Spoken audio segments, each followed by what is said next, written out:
कहानी की शुरुआत होती है अर्थ क्लियर नाम की एक दुनिया से। एक ऐसी जादुई दुनिया जहां तलवारें, जादू और खतरनाक राक्षस आम बात हैं।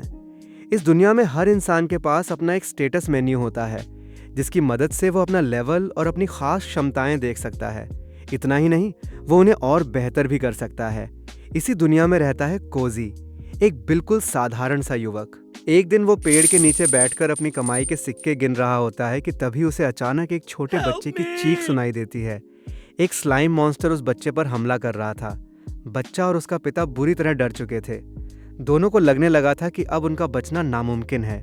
लेकिन तभी न जाने कहां से एक सिक्का गोली की रफ्तार से उड़ता हुआ आता है और सीधे स्लाइम से टकराता है। अगले ही पल स्लाइम पूरी तरह चकनाचूर हो जाता है और मरते ही उसका शरीर ढेर सारे सिक्कों में बदल जाता है। तभी कोजी वहां पहुंचता है और डरे हुए पिता बेटे को देखता है। दोनों हैरान थे। उन जैसे आम लोगों के लिए किसी मॉन्स्टर को हराना लगभग नामुमकिन था। वे कोजी से पूछना चाहते हैं कि आखिर उसने ये कैसे किया, लेकिन कोजी उनके सवाल का जवाब देने के बजाय बच्चे के हाथ में कुछ सोने के सिक्के रख देता है। फिर वह बताता है कि एक स्लाइम को मारने पर लगभग 100 कांस्य सिक्के मिलते हैं। कोजी के लिए मॉन्स्टर्स पैसे कमाने का सबसे बेहतरीन जरिया थे। आखिर अगर मॉन्स्टर्स लगातार पैदा होते रहें तो उन्हें मारकर अनगिनत पैसे कमाए जा सकते थे। लेकिन बच्चा उसकी बात से सहमत नहीं होता। उसके हिसाब से मॉन्स्टर्स का शिकार करना बेहद खतरनाक था। कोजी उसकी बात समझ जाता है और वहां से जाने लगता है। लेकिन तभी बच्चा पीछे से पूछता है, क्या आप हीरो क्लास के हैं? ये सुनकर कोजी रुक जाता है। जवाब देने के बजाय वो बस अपना स्टेटस विंडो खोलकर उन्हें दिखा देता है और उसे देखते ही पिता बेटे के होश उड़ जाते हैं, क्योंकि कोजी कोई हीरो नहीं था। उसकी क्लास थी विलेजर और उसका लेवल था 999। असल में कोजी की दुनिया में जापान बहुत पहले बदलकर हेक्सेंड्रिया नाम का एक देश बन चुका था। कई साल पहले इस दुनिया में अचानक जादुई राक्षस दिखाई देने लगे थे और उसी समय इंसानों को जन्म से ही खास क्षमताएं मिलने लगीं, जिन्हें क्लास कहा जाता था। आमतौर पर लोग वॉरियर, मॉन्क, थीफ, हंटर या सॉर्सरर क्लास के साथ पैदा होते थे। लेकिन कुछ बेहद प्रतिभाशाली लोग सेज, हीरो या किंग जैसी दुर्लभ क्लास के साथ जन्म लेते थे। इन क्लास के लोगों के पास अविश्वसनीय शक्तियां होती थीं। वहीं जिन लोगों को कोई खास प्रतिभा नहीं मिलती थी, उन्हें विलेजर कहा जाता था। विलेजर इस दुनिया की सबसे कमजोर क्लास थी। आमतौर पर उनका लेवल 1 से 10 के बीच ही रहता था। यहाँ तक कि वे सबसे कमजोर मॉन्स्टर को भी नहीं हरा सकते थे। लेकिन कोजी, उसने किसी तरह इस सीमा को पूरी तरह तोड़ दिया था और एक विलेजर होते हुए भी वो लेवल 999 तक पहुंच चुका था। कोजी अपनी राह पर आगे बढ़ता रहता है। वहीं दूसरी तरफ एक छोटी सी लड़की, जिसने अपने शरीर को हुड से ढक रखा था, एक प्राचीन गुफा के बाहर पहुंचती है। कहा जाता था कि उस गुफा के अंदर एक पौराणिक पवित्र तलवार छिपी हुई है। उधर कोजी वालमन शहर पहुंच जाता है और सीधे वहां के एडवेंचरर गिल्ड की तरफ बढ़ता है। इसी शहर में देश का युवा हीरो अपने साथियों के साथ दुनिया से सभी मॉन्स्टर्स का सफाया करने की यात्रा शुरू करने वाला था। गिल्ड के अंदर पहुंचकर कोजी अपने पूरे किए गए क्वेस्ट की सामग्री रिसेप्शनिस्ट को देता है। बदले में रिसेप्शनिस्ट उसे 5 सोने के सिक्के देती है। ये सुनते ही आसपास खड़े सभी एडवेंचर्स हैरान रह जाते हैं, क्योंकि एक ही बार में 5 सोने के सिक्के कमाने के लिए किसी इंसान को भारी संख्या में मॉन्स्टर्स का शिकार करना पड़ता। लेकिन कोजी को इससे कोई फर्क नहीं पड़ता। वो चुपचाप क्वेस्ट बोर्ड देखने लगता है। उसका एक निजी लक्ष्य था और उस लक्ष्य को पूरा करने के लिए उसे अभी भी 4500 से ज्यादा सोने के सिक्के कमाने थे। तभी उसकी नजर एक खास क्वेस्ट पर पड़ती है। प्राचीन गुफा में मौजूद मॉन्स्टर्स का शिकार करने पर आसानी से सोने के सिक्के कमाए जा सकते थे। क्वेस्ट देखते ही कोजी के चेहरे पर हल्की सी मुस्कान आ जाती है। लगता था आज उसे काफी मेहनत करनी पड़ने वाली थी। उधर गिल्ड के बाहर देश का युवा हीरो रेक्स शहर के लोगों के सामने भाषण दे रहा था। वो सभी को याद दिलाता है कि मॉन्स्टर्स का खतरा हर दिन बढ़ता जा रहा है। हालात इतने खराब हो चुके थे कि राजधानी को अपने सैनिकों और योद्धाओं को लगातार खतरनाक मिशनों पर भेजना पड़ रहा था। लेकिन रेक्स के मुताबिक सिर्फ मॉन्स्टर्स को मारना इस समस्या का हल नहीं था। अगर उन्होंने इस समस्या की जड़ को खत्म नहीं किया तो एक दिन मॉन्स्टर्स पूरी मानव जाति को निगल जाएंगे। असल में इस दुनिया के सभी जादुई मॉन्स्टर्स माना से पैदा होते थे और ये माना निकलता था डेमन जाति के शरीर से। रेक्स की नज़र में इंसानों की सारी परेशानियों की असली वजह डेमन्स थे और उनका नेता था डेमन किंग। रेक्स पूरे जोश में घोषणा करता है, डेमन जाति का पूरी तरह सफाया कर देना चाहिए। पास ही एक स्टॉल से आइसक्रीम खरीद रहा कोजी उसकी सारी बातें सुन रहा था। रेक्स भीड़ की तरफ देखकर पूछता है कि क्या कोई बहादुर योद्धा उसके साथ इस मिशन पर जाना चाहता है। एक तरफ प्रतिभाशाली युवा हीरो रेक्स खड़ा था और उसके बगल में एक बेहद खूबसूरत सेज। दोनों को देखकर एडवेंचर्स की भीड़ पागल हो जाती है। हर कोई उनकी पार्टी में शामिल होना चाहता था। तभी एक अनुभवी वॉरियर आगे आता है। उसका लेवल था 86। वो रेक्स से कहता है कि वो इस मिशन में उसकी मदद करना चाहता है। लेकिन हैरानी की बात यह थी कि रेक्स बिना सोचे उसका प्रस्ताव ठुकरा देता है। वो ठंडे लहजे में कहता है, मुझे ऐसे बोझ की ज़रूरत नहीं है जो मेरे किसी काम ना आए। ये सुनते ही बाकी एडवेंचर्स भड़क जाते हैं, लेकिन रेक्स तुरंत अपना स्टेटस दिखाकर सबका मुंह बंद कर देता है। वो एक लेवल 90 हीरो था। तभी वही वॉरियर रेक्स के बगल में खड़ी सेज की तरफ इशारा करता है। उसका लेवल सिर्फ 42 था। वो पूछता है, अगर मैं कमज़ोर हूँ तो फिर ये तुम्हारी पार्टी में रहने लायक कैसे है? रेक्स जवाब देता है कि भले ही उसका लेवल कम हो, लेकिन उसकी सेज क्लास में बेहद शक्तिशाली सपोर्ट क्षमताएं हैं, इसलिए वो पार्टी के लिए पूरी तरह योग्य है। रेक्स की बात सुनकर भीड़ शांत हो जाती है। तभी एक लेवल 80 का बूढ़ा प्रीस्ट आगे आता है और पार्टी में शामिल होने की इच्छा जताता है, लेकिन रेक्स उसे भी मना कर देता है। इस बार उसका कहना था कि वो बहुत बूढ़ा है और यात्रा के दौरान घायल हो सकता है। इसके बाद एक जवान प्रीस्ट आगे आता है। उसका लेवल था 70, लेकिन रेक्स उसे भी मना कर देता है। उसके मुताबिक उस युवक में भविष्य में और ज्यादा मजबूत बनने की क्षमता नहीं थी। अब भीड़ को रेक्स के फैसले कुछ अजीब लगने लगे थे।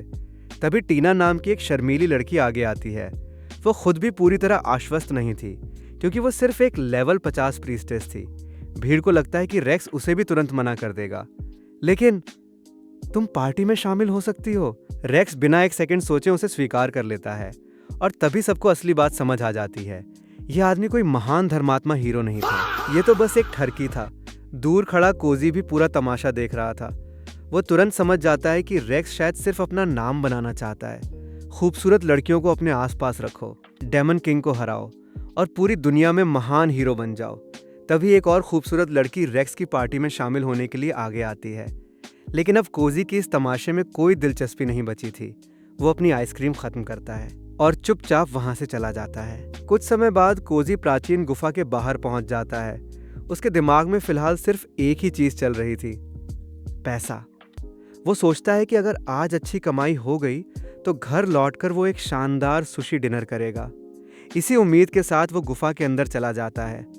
कुछ ही देर बाद उसका सामना पहले ब्लू डेविल से होता है।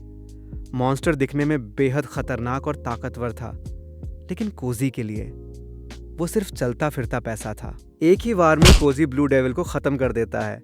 फिर जमीन पर गिरे सिक्के उठाने लगता है, जैसे वो कोई रोज का घरेलू काम कर रहा हो। इसके बाद के बाद एक कई ब्लू डेविल उसके सामने आते हैं और कोजी सभी को बड़ी आसानी से खत्म करता चला जाता है।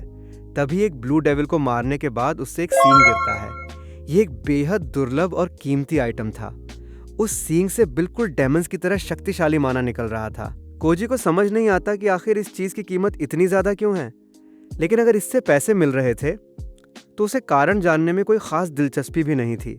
उसका क्वेस्ट था 30 ब्लू डेविल्स को मारना, और कोजी चुपचाप अपना काम पूरा करने में लग जाता है। लेकिन गुफा में आगे बढ़ते हुए अचानक उसकी मुलाकात रेक्स और उसकी पार्टी से हो जाती है। रेक्स की पार्टी के सामने भी एक ब्लू डेविल आता है। रेक्स तुरंत अपनी तलवार निकालता है और एक ही वार में मॉन्स्टर को 2 टुकड़ों में काट देता है। उसके पीछे खड़ी लड़कियां उसकी ताकत देखकर काफी प्रभावित होती हैं, लेकिन तभी टीना की नजर दूर खड़े कोजी पर पड़ती है। कोजी तुरंत दीवार के पीछे छिप जाता है। उसे उस घमंडी हीरो से दोबारा मिलने का बिल्कुल मन नहीं था। उधर पार्टी में मौजूद राजकुमारी क्रुल आगे बढ़ने के लिए काफी उत्साहित थी। उसकी साथी जादूगरनी पारना मजाक में उसे छेड़ने लगती है, लेकिन पारना का इतना खुलकर और सामान्य तरीके से बात करना राजकुमारी को अच्छा लगता है, क्योंकि आमतौर पर लोग उसकी शाही पहचान की वजह से उससे दूरी बनाकर रखते थे। ये देखकर टीना भी राजकुमारी से पूछती है, क्या हम भी अच्छे दोस्त बन सकते हैं? राजकुमारी मुस्कुराकर हामी भर देती है। कुछ देर बाद पारना रेक्स से एक सवाल पूछती है, हम इस प्राचीन गुफा में आए ही क्यों हैं? डेमन लॉर्ड का महल तो दूसरी दिशा में है। रेक्स बताता है कि वे यहाँ एक खास चीज लेने आए हैं। इस गुफा की भूल भुलैया में कई रहस्यमयी निशान छिपे हुए हैं। अगर कोई उन निशानों का सही तरीके से पीछा करे तो वो एक गुप्त जगह तक पहुंच सकता है, लेकिन इस रहस्य के बारे में सिर्फ शाही परिवार जानता था। इसीलिए रेक्स राजकुमारी क्रुल की मदद से उस खजाने तक पहुंचने की कोशिश कर रहा था, और उस भूल भुलैया के अंत में छिपी थी एक पवित्र तलवार, एक ऐसी पौराणिक तलवार जिसे सिर्फ लेवल 90 या उससे ऊपर का हीरो इस्तेमाल कर सकता था। ये सुनते ही टीना और पारना हैरान रह जाती हैं, लेकिन पारना के मन में एक सवाल आता है। अगर राज्य के पास इतनी शक्तिशाली तलवार थी तो उन्होंने इसे पहले ही इस्तेमाल करके डेमन लॉर्ड को क्यों नहीं मार दिया। रेक्स समझाता है कि सिर्फ लेवल 90 तक पहुंच जाने से कोई तुरंत उस तलवार का मास्टर नहीं बन जाता। तलवार को पूरी तरह नियंत्रित करने और उसकी असली शक्ति इस्तेमाल करने में समय लगता है, इसीलिए राज्य ने उस तलवार को छिपा कर रखा था। वे किसी योग्य हीरो का इंतजार कर रहे थे। और अब राजा की प्यारी बेटी खुद रेक्स के साथ एक खतरनाक यात्रा पर निकल चुकी थी, इसलिए राजा ने अपनी बेटी की सुरक्षा के लिए रेक्स को पवित्र तलवार इस्तेमाल करने की अनुमति दे दी। अपनी बात खत्म करने के बाद रेक्स पूरे आत्मविश्वास से आगे देखने लगता है। उसे पूरा यकीन था वो चुना हुआ हीरो है। वो उस पवित्र तलवार को हासिल करेगा, डेमन लॉर्ड को हराएगा और हमेशा के लिए मानवता का रक्षक बन जाएगा। उसके साथ मौजूद लड़कियां भी अपनी आने वाली रोमांचक यात्रा को लेकर काफी उत्साहित थीं, लेकिन गुफा के किसी दूसरे हिस्से में वही हुड पहनी छोटी लड़की अकेली आगे बढ़ रही थी। उसे इस बात का बिल्कुल एहसास नहीं था कि उसके डेमन सींग हुड से बाहर दिखाई दे रहे हैं।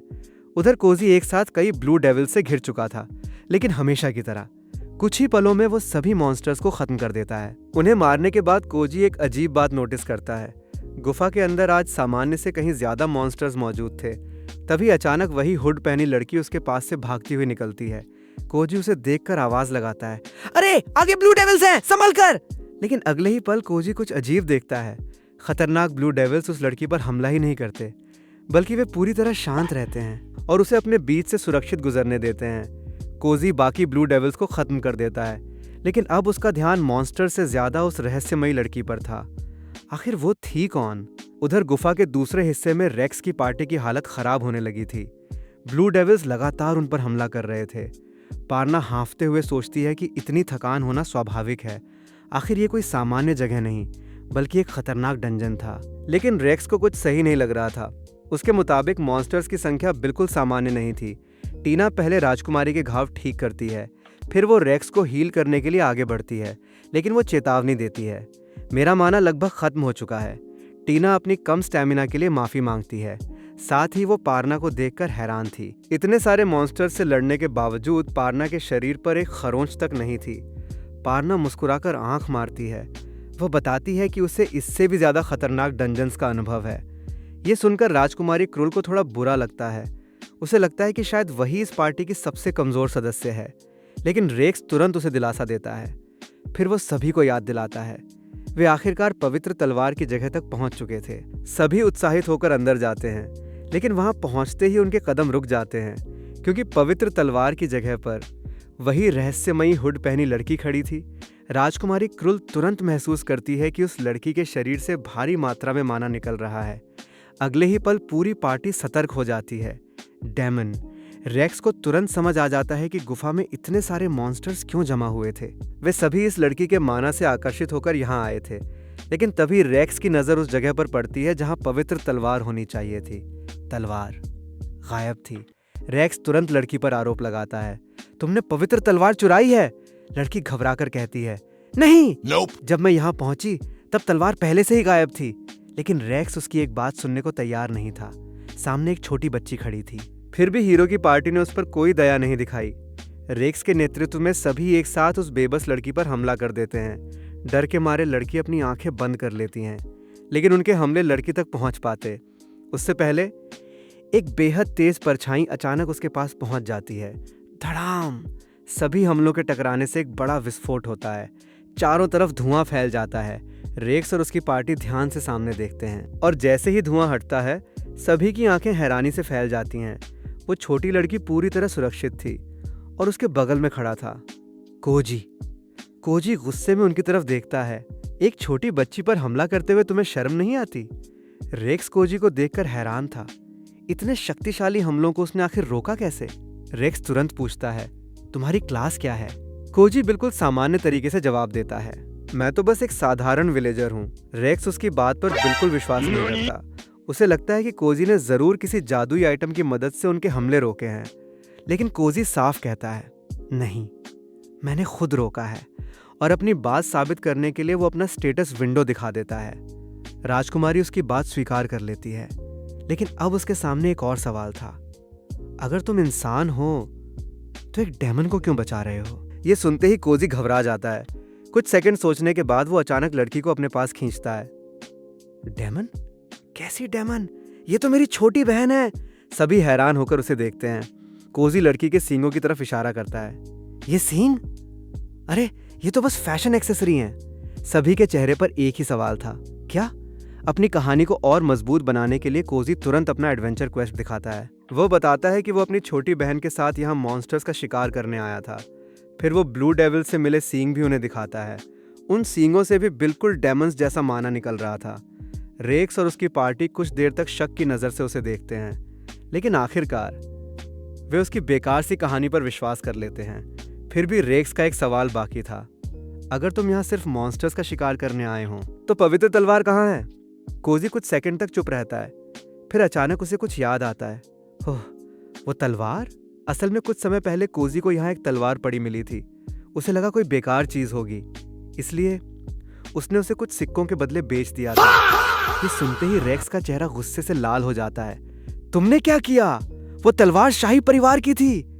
कोजी तुरंत अनजान बनने लगता है। सच में? मुझे बिल्कुल नहीं पता था, माफ करना। लेकिन रेक्स के मन में एक और बड़ा सवाल था। उस तलवार को सिर्फ लेवल 90 या उससे ऊपर का हीरो निकाल सकता था, तो एक विलेजर ने उसे निकाला कैसे? कोजी उसकी उलझन समझ जाता है। वो चुपचाप पीछे मुड़ता है, फिर उस विशाल पत्थर के मंच पर अपने हाथ रखता है जहां कभी पवित्र तलवार रखी थी, और अगले ही पल वो पूरे विशाल पत्थर को बड़ी आसानी से जमीन से उठा लेता है। पूरी पार्टी की आंखें फटी रह जाती हैं। कोजी बिना कुछ कहे पत्थर वापस रख देता है। अब रेक्स सिर्फ एक ही चीज जानना चाहता था, तुम्हारा असली लेवल क्या है? इस बार कोजी अपना पूरा स्टेटस दिखाता है और उसे देखते ही सभी के होश उड़ जाते हैं। Level 9999 villager. रेक्स इस बात पर विश्वास करने को तैयार नहीं था। उसने खुद अनगिनत मॉन्स्टर्स से लड़ाई की थी। इतनी मेहनत के बाद भी वो सिर्फ लेवल 90 तक पहुंचा था, तो ये आदमी लेवल 9999 तक कैसे पहुंच गया? तभी राजकुमारी क्रुल आगे आती है। वो कोजी को याद दिलाती है कि उसने शाही परिवार की एक अनमोल चीज बेच दी है। अब तुम इसकी भरपाई कैसे करोगे? फिर राजकुमारी एक प्रस्ताव रखती है, हमारे साथ चलो, डेमन लॉर्ड को हराने में हमारी मदद करो। लेकिन नहीं, कोजी बिना एक सेकंड सोचे मना कर देता है।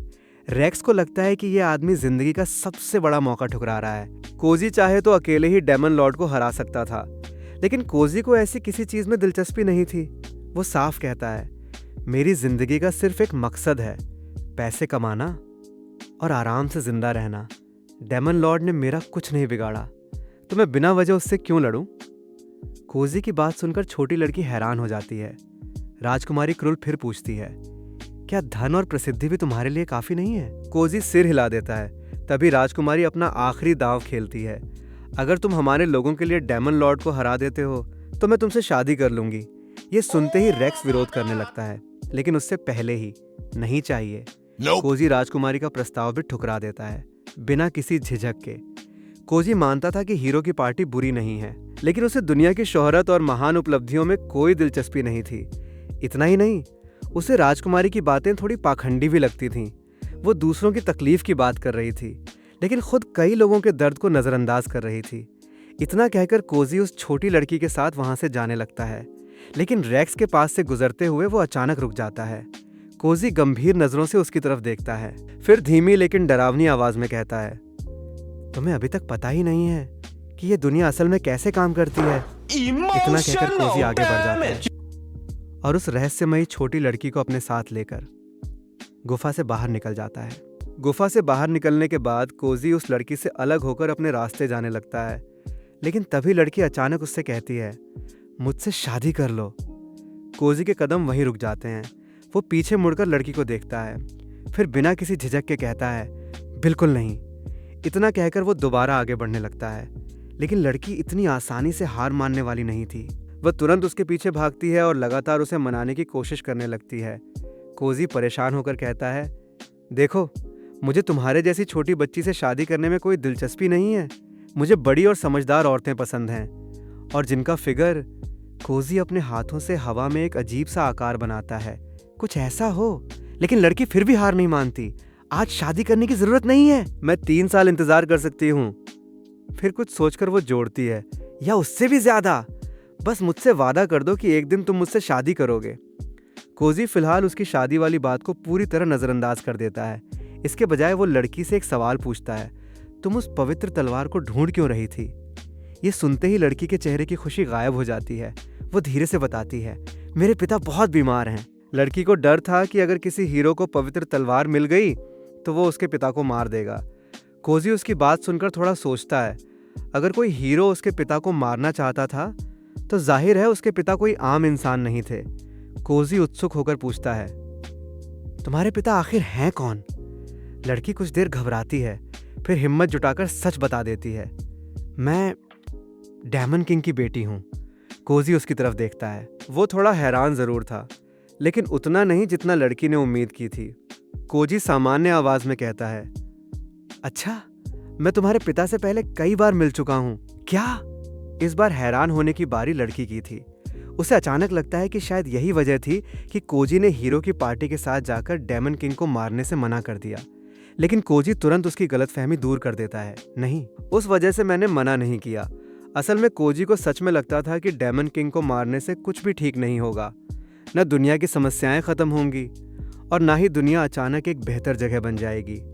कोजी अच्छी तरह जानता था कि डेमन्स के सींगों से निकलने वाला माना ही मॉन्स्टर्स को जन्म देता है और वे मॉन्स्टर्स स्वाभाविक रूप से इंसानों पर हमला करते हैं। इसलिए इंसानों के पास डेमन्स से डरने और उनसे नफरत करने की एक वजह जरूर थी। भले ही डेमन्स खुद किसी इंसान को नुकसान न पहुंचाएं, उनके शरीर से निकलने वाला माना आखिरकार मॉन्स्टर्स पैदा करता था। लड़की धीमी आवाज में कहती है, मुझे ये सब पता है, फिर भी मेरा एक सपना है। वो कोजी की तरफ उम्मीद भरी नजरों से देखती है। मैं एक ऐसी दुनिया बनाना चाहती हूँ जहाँ इंसान और डेमन्स शांति से एक साथ रह सकें। कोजी बिना किसी भावना के जवाब देता है, नामुमकिन है। लड़की की आंखें थोड़ी बड़ी हो जाती हैं। कोजी आगे कहता है, जब तक डेमन से निकलने वाला माना मॉन्स्टर्स पैदा करता रहेगा, इंसान कभी तुम्हारे साथ शांति से रहने के लिए तैयार नहीं होंगे। लड़की कुछ देर चुप रहती है, फिर वो कोजी से पूछती है, तो फिर तुम बाकी इंसानों की तरह डेमन्स को मारना क्यों नहीं चाहते? कोजी बिना पीछे देखे जवाब देता है, क्योंकि मुझे ये पूरी लड़ाई ही बेवकूफ़ी लगती है। इतना कहकर वो आगे बढ़ता रहता है। उधर गुफा के अंदर रेक्स और उसकी पार्टी अब भी गुस्से में थी। उनकी पूरी योजना खराब हो चुकी थी और ये सब सिर्फ इसलिए हुआ क्योंकि कोजी अचानक वहां आ गया था। राजकुमारी क्रूल सुझाव देती है कि उन्हें वापस वालमन लौट जाना चाहिए। वहां जाकर वे अपनी अगली रणनीति के बारे में सोच सकते थे। लेकिन रेक्स का ध्यान किसी और चीज पर था। उसके दिमाग में बार बार कोजी के आखिरी शब्द घूम रहे थे, तुम्हें पता ही नहीं है कि यह दुनिया असल में कैसे काम करती है। रेक्स समझ नहीं पा रहा था कि कोजी के कहने का मतलब क्या था। क्या वो कोई ऐसा सच जानता था जो बाकी दुनिया से छिपा हुआ था? रेक्स को इसका जवाब नहीं पता था, लेकिन एक बात वो अच्छी तरह समझ चुका था, उसे और ज्यादा ताकतवर बनना होगा, बहुत ज्यादा। उधर कोजी कुछ दूर आगे बढ़ने के बाद पीछे देखता है और लड़की अब भी उसके पीछे चल रही थी। कोजी थक कर कहता है, मैं पहले ही बता चुका हूं, मैं किसी बच्ची से शादी नहीं करने वाला। लड़की तुरंत सिर हिलाती है, मैं अब शादी के लिए तुम्हारे पीछे नहीं आ रही। कोजी शक भरी नजरों से उसे देखता है। तभी लड़की पूछती है, क्या तुम मेरे लिए एक चीज खरीद सकते हो? ये सुनते ही कोजी रुक जाता है। पैसों से जुड़ी बातों पर उसका ध्यान बहुत जल्दी जाता था।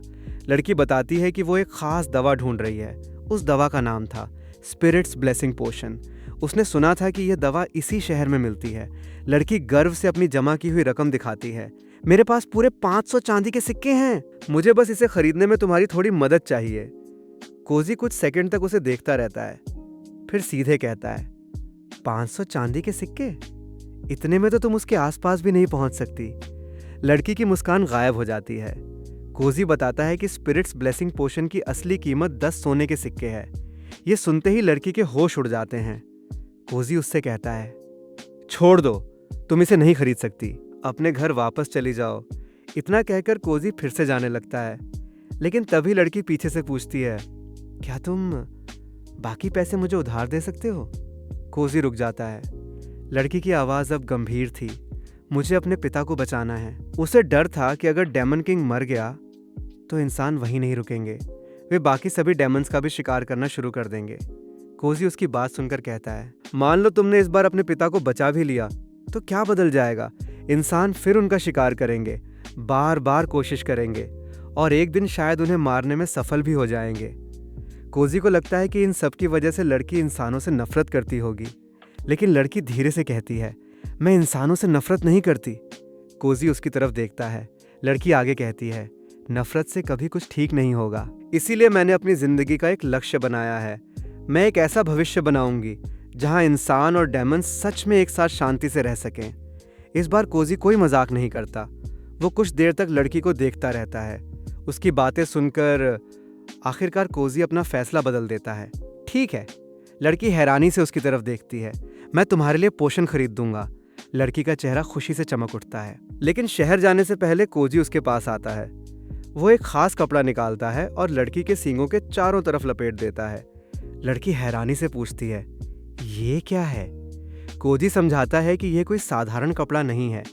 यह उसके सींगों से निकलने वाले माना को बदल सकता है, जिसकी वजह से उसके डेमन सींग पूरी तरह छिप जाएंगे। कपड़ा बांधते ही लड़की के सींग गायब दिखाई देने लगते हैं। अब वह बिल्कुल एक सामान्य इंसानी लड़की जैसी लग रही थी। लड़की खुशी से कोजी को धन्यवाद देती है। तभी कोजी को अचानक एहसास होता है, उसे अभी तक लड़की का नाम भी नहीं पता। वैसे तुम्हारा नाम क्या है? लड़की मुस्कुराती है, एलिस। और इस तरह कोजी और एलिस एक साथ जंगल से बाहर निकल जाते हैं। कुछ समय बाद दोनों शहर पहुंचते हैं। शहर में कदम रखते ही एलिस की आंखें चमक उठती हैं। ये पहली बार था जब वो किसी इंसानी शहर में आई थी। वो कभी इमारतों को देखती, कभी दुकानों को, तो कभी भीड़ से भरी सड़कों को। उसके लिए हर छोटी चीज नई थी। एक दुकानदार तुरंत समझ जाता है कि एलिस पहली बार इस शहर में आई है। वो मुस्कुराकर उसे एक सेब देता है। ये तुम्हारे लिए मुफ्त है, अगली बार शहर आओ तो मेरी दुकान पर जरूर आना। एलिस खुशी से सेब ले लेती है। कुछ दूर जाने के बाद वो कोजी से पूछती है, इस सेब की कीमत कितनी है? कोजी जवाब देता है, 150 कांस्य सिक्के। ये सुनते ही एलिस को इस दुनिया की मुद्रा का हिसाब याद आता है। 10,000 कांस्य सिक्के मिलकर एक चांदी का सिक्का बनाते हैं और 10,000 चांदी के सिक्के मिलकर एक सोने का सिक्का बनाते हैं। कोजी उसे यह भी याद दिलाता है कि स्पिरिट्स ब्लेसिंग पोशन कोई सामान्य दवा नहीं है। उसे एक ऐसी चमत्कारी दवा माना जाता है जो लगभग किसी भी बीमारी को ठीक कर सकती है। अब एलिस को आखिरकार समझ आता है कि उसकी योजना कितनी बेवकूफ़ी भरी थी। वो सच में सोच रही थी कि सिर्फ 500 चांदी के सिक्कों में इतनी कीमती दवा खरीद लेगी। शायद वो कुछ ज़्यादा ही आशावादी थी। रात होने के बाद कोजी और एलिस एक सराय में रुकते हैं। कमरे में पहुंचते ही एलिस सीधे बिस्तर पर लेट जाती है और अगले ही पल उसकी आंखें चमक उठती हैं। इतना मुलायम! वह बार बार बिस्तर को छू कर देखती है। उसने जिंदगी में पहले कभी किसी सराय में रात नहीं बिताई थी, इसलिए वह अपनी खुशी छिपा ही नहीं पा रही थी। उधर कोजी अपना सामान तैयार कर रहा था। वह दोबारा बाहर जाने वाला था। जाने से पहले वो एलिस से कहता है, तुम यहीं रहना, मैं स्पिरिट्स ब्लेसिंग पोशन खरीदने जा रहा हूँ। फिर वो बताता है कि उसे अपने एक पुराने दोस्त से भी मिलना है। आगे की यात्रा के लिए उन्हें एक और साथी की जरूरत थी। कोजी जानता था कि रास्ते में कई एडवेंचर्स एलिस पर हमला करने की कोशिश कर सकते हैं, और अगर ऐसा हुआ तो लड़ाई के दौरान कोजी अकेले एलिस की सुरक्षा पर ध्यान नहीं दे पाएगा। इसलिए उन्हें किसी ऐसे इंसान की जरूरत थी जो कोजी के लड़ते समय एलिस की रक्षा कर सके। अपनी योजना समझाने के बाद कोजी दरवाजे की तरफ बढ़ता है, लेकिन जाने से पहले वो एलिस को सख्त चेतावनी देता है, दरवाज़ा अंदर से बंद कर लेना और मेरे अलावा किसी के लिए मत खोलना। इतना कहकर कोजी कमरे से बाहर चला जाता है। उधर शहर से बहुत ऊपर बादलों के बीच एक विशाल उड़ने वाले पक्षी की पीठ पर एक खतरनाक डेमन खड़ा था। उसकी आंखों में पागलपन साफ दिखाई दे रहा था। वो नीचे इंसानी शहर की तरफ देखता है और धीमी आवाज में कहता है, अब सारे इंसान डर से कांपेंगे। वहीं सराय के कमरे में एलिस अकेली कोजी का इंतजार कर रही थी। तभी ठक ठक दरवाजे पर दस्तक होती है। एलिस तुरंत खुश हो जाती है। उसे लगता है कि कोजी वापस आ गया है। बिना कुछ सोचे वो दौड़कर दरवाजा खोल देती है, लेकिन सामने खड़े इंसान को देखते ही उसका पूरा शरीर जम जाता है। दरवाजे के बाहर एक विशालकाय मांसपेशियों से भरा इंसान खड़ा था। उसका शरीर किसी पहलवान से भी ज्यादा खतरनाक लग रहा था। एलिस डर के मारे एक शब्द तक नहीं बोल पाती, लेकिन तभी उस विशाल इंसान के पीछे से कोजी बाहर आता है। डरो मत, यही वो दोस्त है जिसके बारे में मैंने तुम्हें बताया था। कुछ देर बाद तीनों कमरे में बैठकर चाय पी रहे होते हैं। कोजी एलिस से अपने दोस्त का परिचय करवाता है। उसका नाम था ताकोको।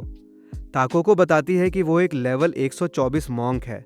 हालांकि उसका शरीर देखकर शायद कोई उसे मॉन्क समझेगा भी नहीं। वो एलिस को ये भी बताती है कि कोजी ने उसे उसकी पूरी कहानी पहले ही बता दी है। फिर वो मुस्कुराकर कहती है, चिंता मत करो, मैं तुम्हारी पूरी सुरक्षा करूंगी। इसके बाद ताको को अपने अतीत के बारे में बताना शुरू करती है। एक समय था जब वो मानती थी हर डेमन को मार देना चाहिए बिना किसी सवाल के। उसकी नज़र में सारे डेमन्स बुरे थे। लेकिन एक दिन जंगल में वो बुरी तरह घायल हो गई। उसकी हालत इतनी खराब थी कि वो शायद बच भी नहीं पाती। तभी एक डेमन उसके सामने आया। ताकोको को लगा अब उसकी मौत निश्चित है, लेकिन उस डेमन ने उस पर हमला नहीं किया, बल्कि उसकी जान बचाई। उस दिन के बाद डेमन्स को लेकर ताकोको की सोच पूरी तरह बदल गई। उसने एडवेंचरर की जिंदगी छोड़ दी। अब वो शांति से जीना चाहती थी और फिलहाल शहर में अपना एक बार और क्लब चलाती थी।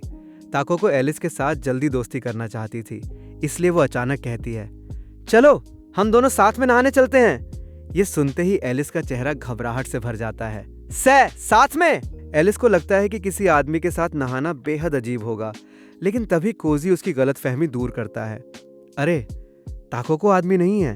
एलिस उसकी तरफ देखती है, फिर ताकोको की तरफ, फिर दोबारा कोजी की तरफ। क्या? कोजी बिल्कुल सामान्य आवाज में कहता है, ताकोको एक औरत है। एलिस पूरी तरह चुप हो जाती है।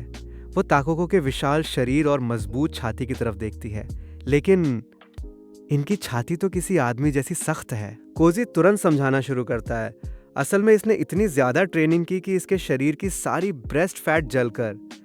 धड़ाम। कोजी अपनी बात पूरी भी नहीं कर पाता। ताकोको घूमकर उसके चेहरे पर एक जबरदस्त राउंडहाउस किक मार देती है। कोजी दूर जाकर गिरता है। और अब यह बिल्कुल साफ था, ताकोको को इस विषय पर बात करना बिल्कुल पसंद नहीं था। कुछ देर बाद एलिस और ताकोको एक साथ हॉट स्प्रिंग की तरफ जा रही होती हैं। रास्ते में एलिस के दिमाग में एक सवाल आता है, ताकोको, कोजी का लेवल 999 है ना? ताकोको उसकी तरफ देखती है। एलिस आगे पूछती है, तो फिर आपकी किक से उसे दर्द कैसे हुआ? ताकोको हंसते हुए समझाती है कि मॉन्क क्लास के लोगों की शारीरिक ताकत सामान्य विलेजर्स से लगभग 3 गुना ज्यादा होती है, इसीलिए उसकी किक काफी ताकतवर थी। लेकिन फिर वो साफ कहती है, फिर भी मैं कोजी के आसपास भी नहीं हूँ। अगर हमारे बीच सच में लड़ाई हुई तो मैं उसके सामने 1 मिनट भी नहीं टिक पाऊंगी। एलिस और ज्यादा उत्सुक हो जाती है, तो कोजी इतना ताकतवर बना कैसे? ताकोको कुछ देर सोचती है, फिर अंदाजा लगाती है कि शायद कोजी ने बचपन से ही अनगिनत मॉन्स्टर्स से लड़ाई की है। लगातार मॉन्स्टर्स को मारते मारते उसका लेवल बढ़ता गया होगा। लेकिन एलिस अभी भी संतुष्ट नहीं थी, चाहे कोई कितने भी मॉन्स्टर्स क्यों न मारे। लेवल 999 तक पहुंचना कैसे संभव था? ताकोको एलिस के चेहरे पर चिंता देख लेती है। उसे लगता है कि शायद एलिस इस बात से डर रही है कि भविष्य में कोई और इंसान भी कोजी जितना ताकतवर बन सकता है। ताकोको मुस्कुराकर कहती है, चिंता मत करो, कोजी के अलावा कोई भी उस लेवल तक नहीं पहुंच सकता। एलिस हैरान होकर पूछती है, क्यों? ताकोको कुछ रहस्यमयी अंदाज में जवाब देती है, क्योंकि कोजी के अंदर एक चीज नहीं है, एक ऐसी चीज जो इस दुनिया के हर जीवित इंसान के अंदर मौजूद है। एलिस तुरंत पूछती है, क्या चीज?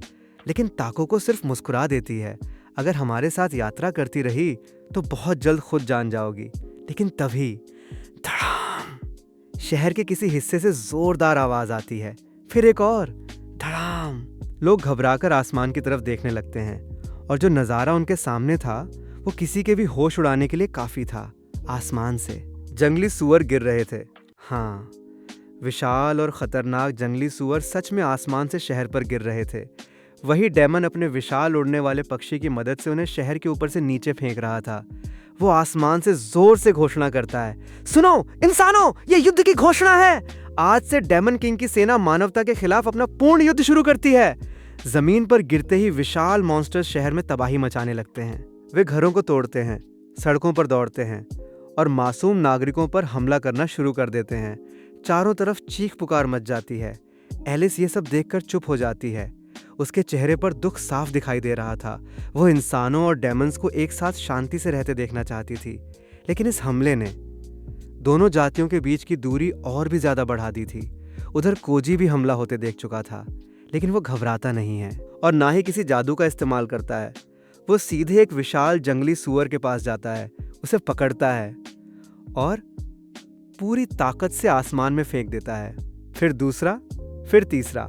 एक के बाद एक कोजी सभी विशाल मॉन्स्टर्स को आसमान में उछालने लगता है।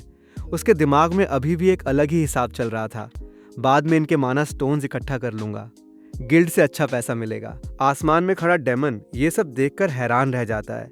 ये आदमी आखिर है कौन? उसे समझ नहीं आ रहा था कि कोई इंसान इतने विशाल मॉन्स्टर्स को इतनी आसानी से हवा में कैसे फेंक सकता है। कुछ ही देर बाद रेक्स और उसकी पूरी पार्टी भी वहां पहुंच जाती है। रेक्स हालात देखते ही तुरंत अपनी ताकत दिखाता है। वो हाथ आगे बढ़ाता है और एक शक्तिशाली बिजली का जादू छोड़ता है। कड़ाक! बिजली सीधे एक विशाल उड़ने वाले पक्षी से टकराती है। पक्षी अगले ही पल तबाह हो जाता है। रेक्स दूसरा हमला करने की तैयारी करता है, लेकिन तभी धड़ाम! उसका जादू बीच हवा में किसी चीज से टकराकर रुक जाता है। रेक्स ऊपर देखता है। असल में उसका हमला कोजी द्वारा हवा में फेंके गए एक विशाल सुअर से टकराया था। तभी राजकुमारी क्रूल की नजर कोजी पर पड़ती है। उसे देखते ही उसका चेहरा गुस्से से भर जाता है। कोजी! राजकुमारी तुरंत मान लेती है कि कोजी शुरू से डेमन किंग के साथ मिला हुआ था, लेकिन कोजी शांत आवाज में कहता है, तुम फिर गलत समझ रही हो। फिर वो रेक्स और उसकी पार्टी की तरफ देखता है। और वैसे भी तुम्हारी रणनीति बहुत घटिया है। सभी उसे घूरने लगते हैं। कोजी समझाता है, अगर तुम हर दुश्मन पर ऐसे शक्तिशाली जादू चलाते रहोगे तो क्या होगा अगर कोई हमला चूक गया? वो वापस शहर पर गिरेगा और तुम्हारे अपने लोग मारे जाएंगे। राजकुमारी कुछ कह पाती, उससे पहले कोजी उसके पास आता है और हल्के से उसके सिर पर उंगली मारता है। इसीलिए कह रहा हूं, तुम्हारा प्लान बेकार है। रेक्स और बाकी लोग अचानक एक महत्वपूर्ण बात समझते हैं। कोजी ने अब तक एक बार भी जादू इस्तेमाल नहीं किया था। वो सभी विशाल सुअरों को सिर्फ अपनी शारीरिक ताकत से आसमान में फेंक रहा था। इसका मतलब था कोजी जादू इस्तेमाल नहीं कर सकता। कुछ देर बाद एलिस और ताको को भी वहां पहुंच जाती हैं। जब एलिस को पता चलता है कि कोजी के पास कोई जादुई शक्ति नहीं है तो वो भी हैरान रह जाती है। इतना ताकतवर इंसान और उसके पास जादू तक नहीं था। उधर आसमान में मौजूद डेमन लगातार चिल्ला रहा था, विरोध करना बेकार है, कोई भी डेमन किंग की सेना से नहीं बच सकता। कोजी उसकी तरफ देखता है, फिर एलिस से पूछता है, क्या तुम उस आदमी को जानती हो? एलिस ध्यान से डेमन को देखती है। कुछ सेकंड बाद वो जवाब देती है, शायद उसका नाम मैनो है। वो डेमन किंग के सबसे भरोसेमंद अधिकारियों में से एक है। उसका परिवार कई पीढ़ियों से डेमन किंग की सेवा करता आया है। कोजी दोबारा आसमान की तरफ देखता है। अब उसे उस डेमन में थोड़ी दिलचस्पी होने लगी थी।